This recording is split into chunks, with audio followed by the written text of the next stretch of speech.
Ain't no more cane on the brazos.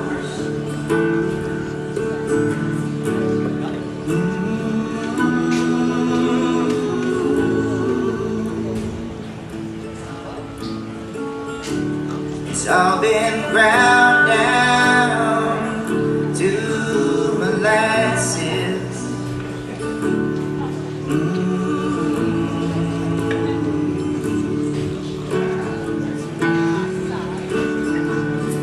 Should have been on the river in 1910.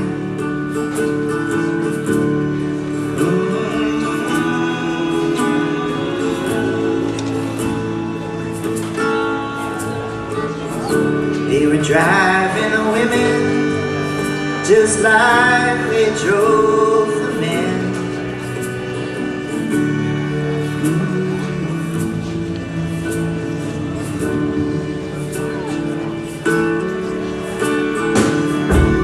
So go down, Hannah, don't you rise no more.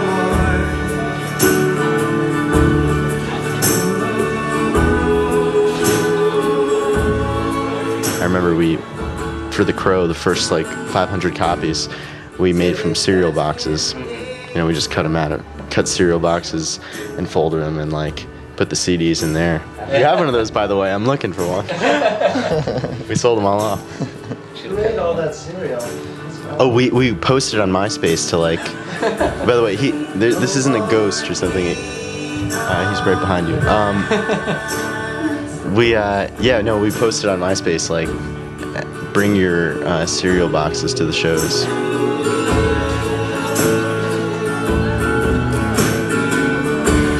It's all been ground down to molasses. We never were interested, either the two of us, in classical music. You know, we really were just interested in music, and we're studying at school, and they happen to teach classical music because that's more sophisticated. And that makes a lot more sense now. Like listening to your music, I'm like, where does the classical training come in? Like I'm trying to hear it, I'm trying to come up with these ideas of maybe where it came from. Well, I didn't mean to sound too antagonistic about it, because we also love a lot of classical music, and there'll be a classical piece on the next record. It's in an old style. A lot of the songs we do are songs that we learned from the band, you know, and they're Canadian. And like they're playing, you know, in something that sounds like an old style or a southern style. But music, you know, there's no. You can see where it comes from, but once the music's out there, it's not southern music or any kind of music. It's just the songs, and if a bunch of Canadians take them and turn them into like great rock and roll, that's fair game. It's not southern music anymore. It's roots music. This next song is called This Goddamn House, and I'd appreciate it if you help us with the song after the second chorus, and you take out your cell phone and call whoever you come into the concert with, and put both phones on speakerphone and hold them close together. Make a very beautiful sound, all of us together. Please do, but be patient, you'll ruin the song otherwise.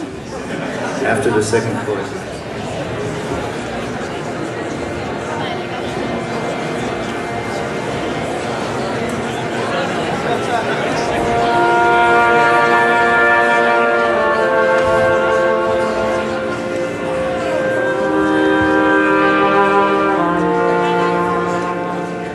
We spent half the month of December and the whole month of January in a factory building, an abandoned pasta sauce factory, a couple miles outside Providence in a town called Central Falls, Rhode Island. And we rented the place for a month and a half and recorded the new record there. And so the sound of that space really found its way into all the tracks that we laid down. And the space was massive, like 40,000 square feet, 16-foot ceilings, like a lot of space. And so we used the natural reverb of the room. It's nice to use a space like that because it automatically ties all of the recordings together, even if the songs are fairly disparate. Everything has a certain sameness to it, like it was all. You just feel like you're there, and like the record has a certain vibe and an intangible thing that that you can't really recreate afterwards if you record in like a room this size, you know. And we were really lucky to be able to take advantage of that. So there's not a lot. It's not like we built a digital room around the sound. It just, you know, the room was kind of part of was sort of an instrument that all the records were played out into and captured.